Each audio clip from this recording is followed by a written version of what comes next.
Hello guys, in this video I will explain exercise 79. So make sure that you've read the exercise before we start, and we're also gonna make a little sketch of the situation. It's about the proving that the area of the pavement, so the tiles around the pool, is equal to 4x squared plus 52x. So that's what we need to prove. So you cannot work with this. In fact, you should just imagine that this was not written at all.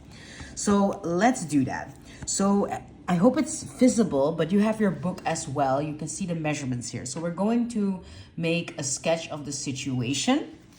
So let's start with that, the sketch.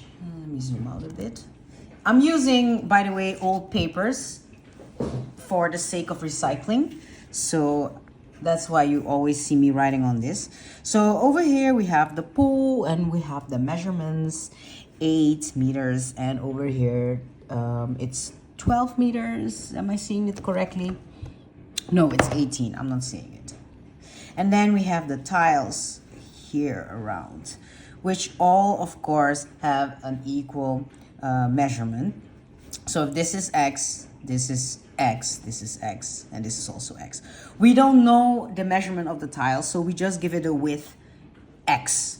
So we can start by calculating the area of pool and tiles. So let's do that. Let's find the length and let's find the width, because then we can do length times width and we have the area of the pool and the tiles all together.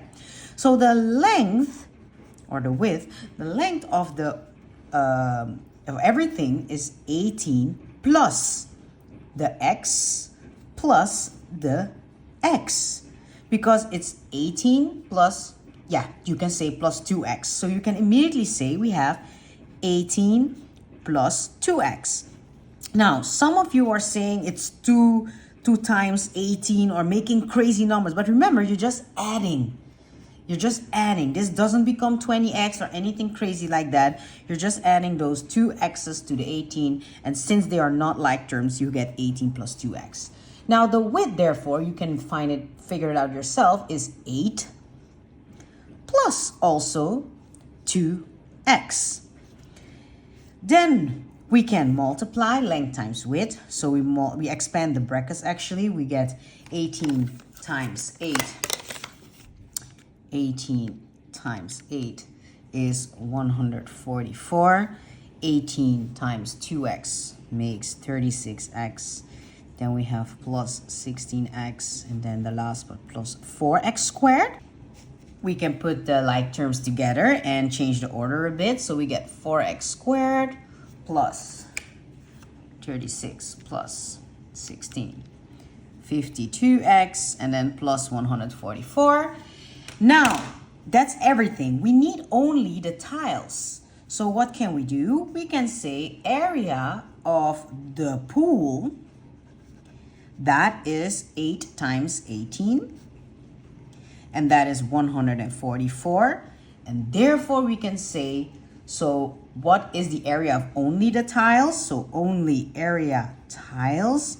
We can do the 4x squared plus 52x plus 144 minus the pool.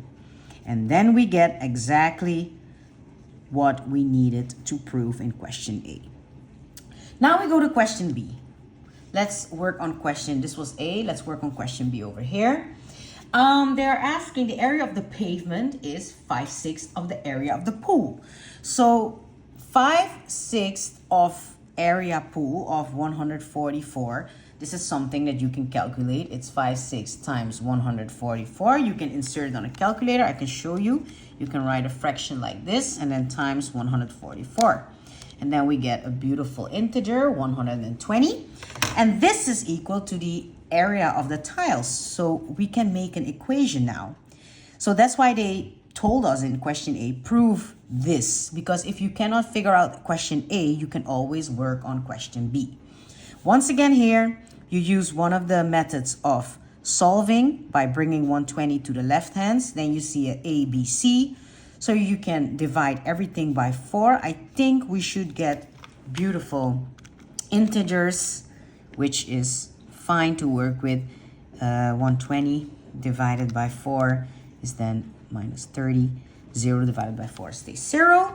Then we're gonna think of two numbers. I figured them out, but please pause the video if you don't see them yet, because you do need to practice this. But it is positive 15 and negative 2. So we get two solutions. Let's write them down. We get x is negative 15 and x is positive 2. Now, or x is positive 2.